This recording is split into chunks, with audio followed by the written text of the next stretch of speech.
ВД председателот на Основниот суд во Гостивар Елеса Алии остана без пасош и доби забрана за напуштање на државата, откако обвинителството за организиран криминал го осомничи за примање мито. Во истрагата опфатен и судски администратор, кој доби исти мерки на предпазливост.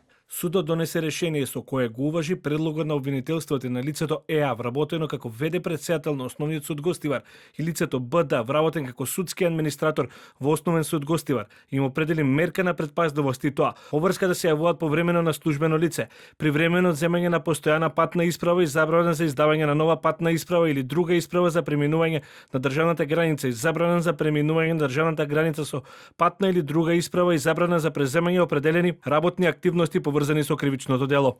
Осомничените искористувајќи својата службена положба, барали и примиле парична награда во износ од 8.000 евра, а второ осомничениот износ од 800 евра, со цел да интервенираат кај судија на Основниот суд Гостивар и Совет на судии во Апелациониот суд Гостивар за судска постапка од граѓански спор.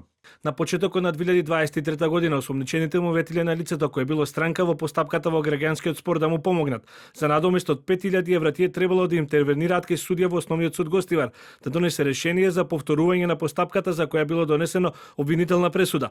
Откако не успеале повторно по барање на осомничените на дополнителни парични средства во износ од 3.000 евра, требало да интервенираат кај судија во втор степен за окинување на решението со кое не било дозволено повторување на постапката. Подоцна износ од 800 евра како награда му биле дадени на второ осомничениот со цел да заврши работа по однос на доставени писмени документи од извршител. Пред рече се 4,5 години Алии кој работеше како судија за извршување санкции, беше казнет со 15% од плата. Од 6 години трупал предмети во шкаф, не ги извршувал и ги довел до застарување.